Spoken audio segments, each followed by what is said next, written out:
എല്ലാം നൽകുന്ന ഗണപതി ഭഗവാൻ. ക്ഷിപ്രപ്രീതിക്കും കാര്യസാധ്യത്തിനും 18 നാരങ്ങയുടെ മാല. വിനായക ചതുർത്ഥി ദിവസം ഗണപതി പ്രീതി വരുത്തുന്നവരുടെ ജീവിതത്തിൽ നിന്നും തടസ്സങ്ങളെല്ലാം പൂർണ്ണമായി അകന്നു പോകും. മനസ്സുരുകി പ്രാർത്ഥിച്ചാൽ നടക്കാത്തതായി എന്താണുള്ളത്? എന്നാൽ കാത്തിരിപ്പിന് ഇട നൽകാതെ പെട്ടെന്ന് ദേവപ്രീതി ലഭിക്കാൻ മാർഗമുണ്ടോ?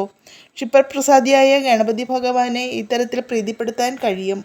18 നാരങ്ങ ചേർത്ത് മാലയുണ്ടാക്കി ഗണപതി വിഗ്രഹത്തിൽ ചാർത്തുക എന്നുള്ളതാണ് പെട്ടെന്നുള്ള ആഗ്രഹസാധ്യത്തിനുള്ള വഴിപാട്. തുടർച്ചയായി 3 ദിവസമാണ് ഇത്തരത്തിൽ ഗണപതിക്ക് നാരങ്ങമാല ചാർത്തേണ്ടത്. 3-ാം നാൾ നാളികേരം ഉടച്ച് പുഷ്പാഞ്ജലിയും നടത്തിയാൽ മനസ്സിൽ ആഗ്രഹിച്ച് പ്രാർത്ഥിച്ച കാര്യതടസ്സമില്ലാതെ നടക്കുമെന്നാണ് പറയപ്പെടുന്നത്. ജീവിതത്തിൽ നിർണായകമായ തീരുമാനങ്ങൾ എടുക്കുക, പുതിയ ബിസിനസ്സുകൾ തുടങ്ങുക, പഠനം ആരംഭിക്കുക, വിവാഹം, ഗൃഹപ്രവേശം തുടങ്ങിയ ശുഭകാര്യങ്ങൾ നടത്തുക എന്നിവയ്ക്കെല്ലാം മുന്നോടിയായി നാരങ്ങമാല ഗണപതിക്ക് സമർപ്പിക്കുന്നത് ഉത്തമമാണ്.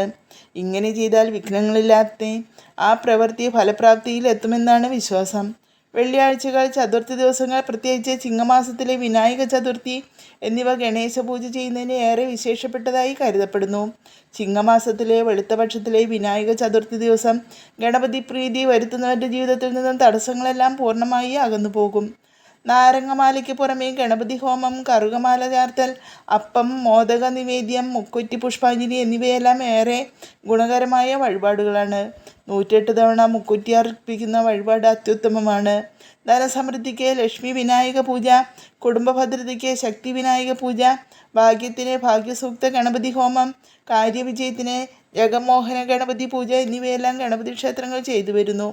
രോഗദുരിതശാന്തിക്ക് നാളികേര നിവേദ്യം, കർമ്മവിജയത്തിന് സിദ്ധിവിനായക പൂജ എന്നിവ ഏറെ പ്രസിദ്ധമാണ്.